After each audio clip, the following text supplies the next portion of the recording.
Salut tout le monde, c'est Franck et je vous présente aujourd'hui mon setup 2024 sponsorisé par WalkingPad. S'il n'est pas à 100% mon setup de rêve, il y a eu quelques upgrades significatifs et vous allez voir qu'on s'en rapproche très fortement. Bienvenue tout le monde donc dans mon setup 2024. Je suis quelqu'un qui passe énormément de temps à mon bureau, donc j'ai voulu en faire un endroit polyvalent où je peux à peu près tout faire et surtout un endroit esthétique, joli, où j'aime venir passer du temps. On va presque tout passer en revue et sachez qu'il y a beaucoup de produits qui ont fait l'objet de vidéos dédiées, donc n'hésitez pas à aller voir en description si jamais quelque chose vous intéresse, il y aura peut-être la vidéo, sûrement même. Et on commence tout de suite avec le bureau qui est un bureau motorisé, un bureau assis debout de chez Ergotopia, c'est le Desktopia Pro X. C'est un très joli bureau avec des très belles finitions comme notamment ce plateau en noyer, 280 cm de long par 80 cm de large qui m'offre donc beaucoup plus d'espace que le bureau que j'avais avant, ce qui me permet de me sentir beaucoup moins à l'étroit. Il est réglable de 62 à 127 cm avec 9 positions en tout enregistrables. Mais surtout, ce qui est excellent avec ce bureau, c'est qu'il vous permet de mettre des objectifs et des rappels de quand vous levez. Vous pouvez mettre un objectif de 1 heure, 2 heures, 3 heures par jour à passer debout si vous avez envie et mettre des rappels tous les 30 minutes, toutes les heures. Bref, vous avez le plateau qui va vibrer et une petite notification lumineuse pour vous rappeler qu'il est temps de vous lever. Il est assez stable quand on le met en position debout.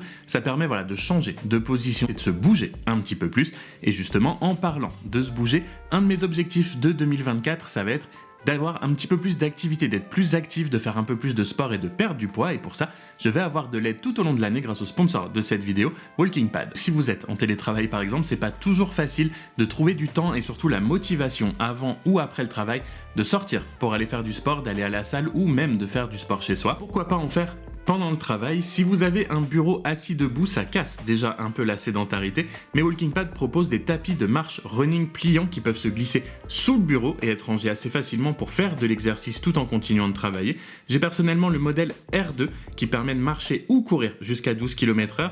La qualité de fabrication est vraiment exceptionnelle, je peux le déplacer hyper facilement grâce aux roulettes et à l'installation sur le bureau qui prend pas plus de 30 secondes grosso modo. Il suffit de dévisser la barre de sécurité, la mettre en position, déplier le tapis, ce qui demande vraiment pas plus de force que ça, et le tour est joué, on le met en route et l'app permet de suivre les exercices et peut même se relier à l'app santé de l'iPhone. Vous allez pouvoir transférer les données et gérer le programme du tapis et la télécommande permet de régler la vitesse d'une simple pression. Vous avez même un support sur la barre de sécurité pour loger votre iPad ou votre iPhone pour regarder une série ou une vidéo YouTube. Personnellement, une fois déplié sous le bureau, je mets soit un épisode, soit une vidéo sur mon écran principal où j'écris ma prochaine vidéo et je vois pas le temps passer, j'ai plus d'excuses pour pas faire quelques heures d'exercice dans la semaine. Donc si vous voulez quelque chose d'encore plus compact, WalkingPad propose des tapis de marche uniquement qui seront encore moins encombrants. Merci donc à WalkingPad de sponsoriser cette vidéo et de m'aider à être plus actif cette année, tout en restant chez moi et en continuant à travailler. Après le bureau, l'autre pièce maîtresse de ce setup, c'est évidemment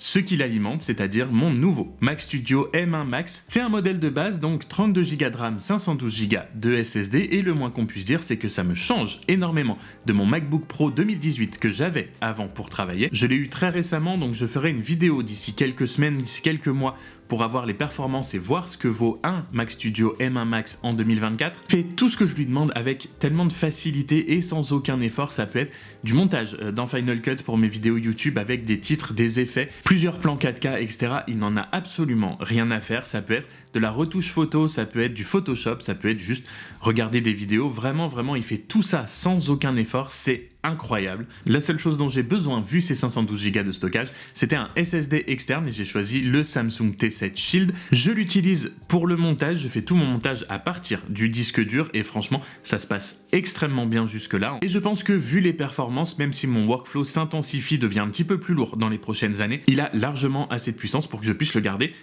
un bon moment. Pour les écrans, ce sont les mêmes que l'année dernière, là aussi beaucoup de polyvalence puisque mon écran principal est le LG UltraGear 27GN 800B, oui rien que ça. C'est un écran 27 pouces 1440p IPS à 144 Hz. Il est donc parfait pour les sessions gaming avec ma Xbox Series X qui ne fait de toute façon que du 120 fps. Et je trouve que le 27 pouces, c'est la taille idéale que ce soit pour jouer ou pour la productivité, pour le montage, pour les retouches photos, bref, tout ce que je fais à côté. Et il est accompagné d'un deuxième moniteur LG qui est mon écran secondaire, qui est lui un ultra ultra-wide de 29 pouces. C'est certainement le changement que je ferai en premier dans ce setup quand ce sera possible, puisque je trouve que déjà le 29 pouces en ultra-wide, comme je l'utilise en vertical, c'est pas forcément le plus pratique. En plus, c'est un 1080p, donc en ayant un 1440 à côté, on voit un petit peu la différence quand on passe de l'un à l'autre. Et surtout, je trouve que son format est pas idéal pour un écran secondaire. Il fait quand même ce que je lui demande, il n'y a pas de problème, je peux afficher plein de choses à côté, comme quand je fais du montage, je peux mettre mes fichiers à côté, ou des pages internet pour aller chercher de la musique, des effets, n'importe quoi. Quand je joue sur l'écran principal, ça me permet aussi d'afficher tout ce que je veux à côté, mon Twitter, un stream, n'importe quoi, je peux le mettre à côté. Donc c'est sûr que je ne pourrai jamais repasser à un setup, un seul écran, je pense,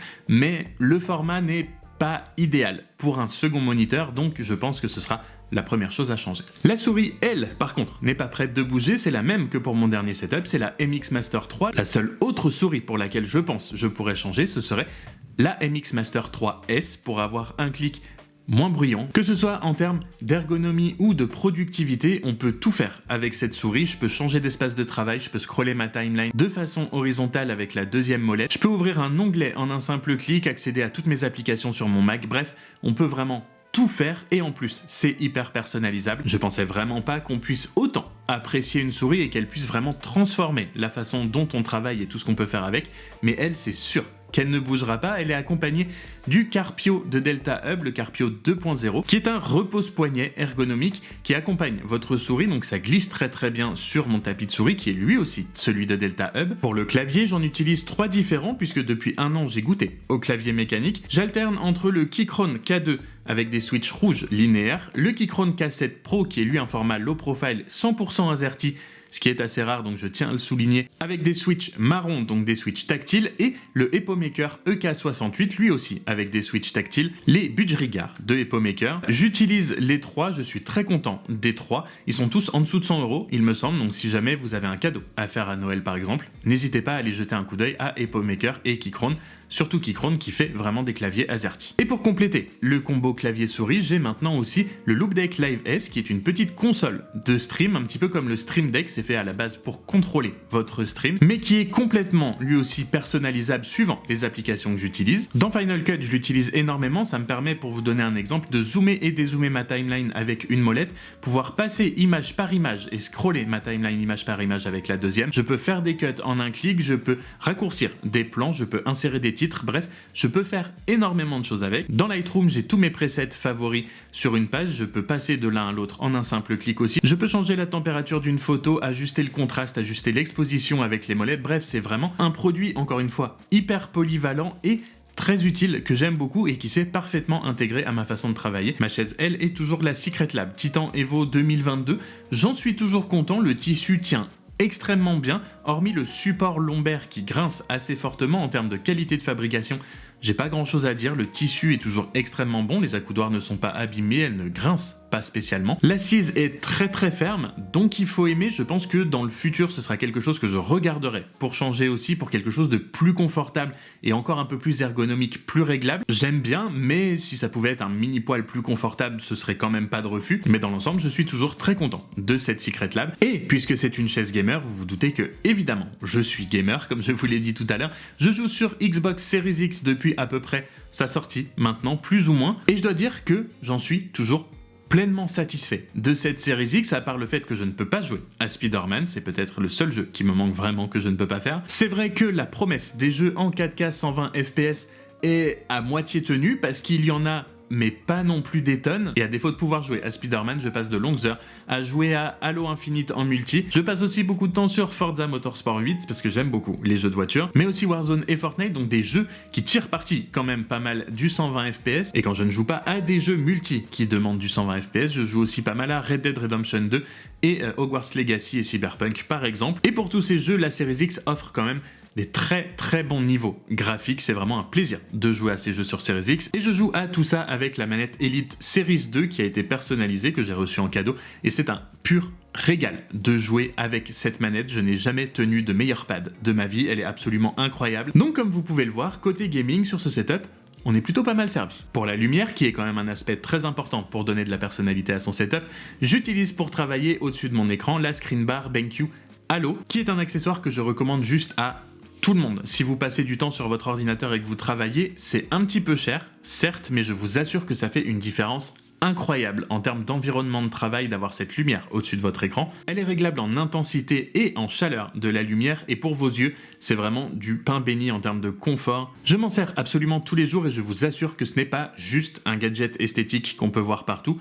Pour l'esthétique justement, j'ai les Nanolith Line, c'est elles qui donnent un peu le ton et l'humeur du setup avec les différentes couleurs qu'on peut mettre. Les possibilités de personnalisation en termes de forme, de couleur, d'animation sont quasi infini, vous pouvez en faire quasiment ce que vous voulez. J'ai aussi pour les accompagner des mini triangles qui sont juste à gauche de mon écran, qui sont beaucoup plus petits mais qui eux aussi sont personnalisables en termes de couleurs. Et j'ai aussi une petite Philips Hue Go qui est extrêmement pratique puisqu'elle est nomade, vous pouvez la laisser brancher mais vous pouvez aussi l'emmener partout où vous voulez. Philips Hue, ça reste quand même assez cher, je vous l'accorde, mais en termes de qualité de couleur et en termes de qualité de lumière, c'est quand même assez imbattable. Pour finir, pour le reste des accessoires, j'ai sur mon bureau un HomePod mini qui me permet de contrôler ma lumière mais qui me permet aussi de mettre des timers, des rappels, de pouvoir prendre mes appels, mettre de la musique. C'est une très bonne enceinte. J'ai choisi le HomePod mini parce que vous l'avez peut-être vu, je suis assez ancré dans l'écosystème Apple, donc évidemment ça va avec tout le reste, mais surtout c'est un routeur Thread. Tout ce que je lui demande de faire en termes de maison connectée est quasi instantané, donc le HomePod est vraiment très pratique pour ça, et encore une fois parce que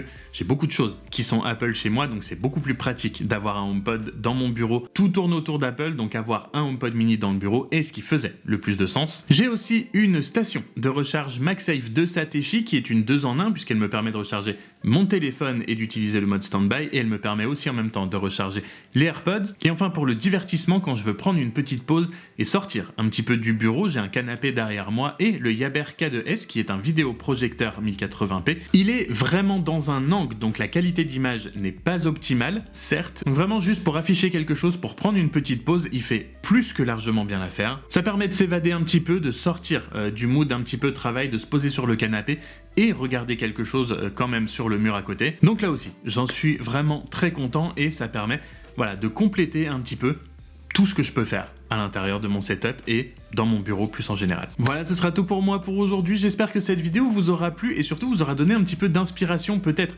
pour votre setup à vous, pour votre bureau en général en termes de déco. Si j'arrive à faire assez de changements dans le courant de l'année pour refaire une vidéo, j'en referai une, mais je pense que là on a les très grandes lignes de ce que sera mon bureau pour 2024 et peut-être pour un petit moment. Si la vidéo vous a plu en tout cas, n'hésitez pas à vous abonner avant de partir. Encore une fois, s'il y a des choses spécifiques qui vous intéressent, n'hésitez pas à aller jeter un coup d'œil dans la description. Merci encore une fois à WalkingPad d'avoir sponsorisé cette vidéo. Quant à nous, comme d'habitude, prenez soin de vous. Je vous retrouve très vite dans une prochaine vidéo.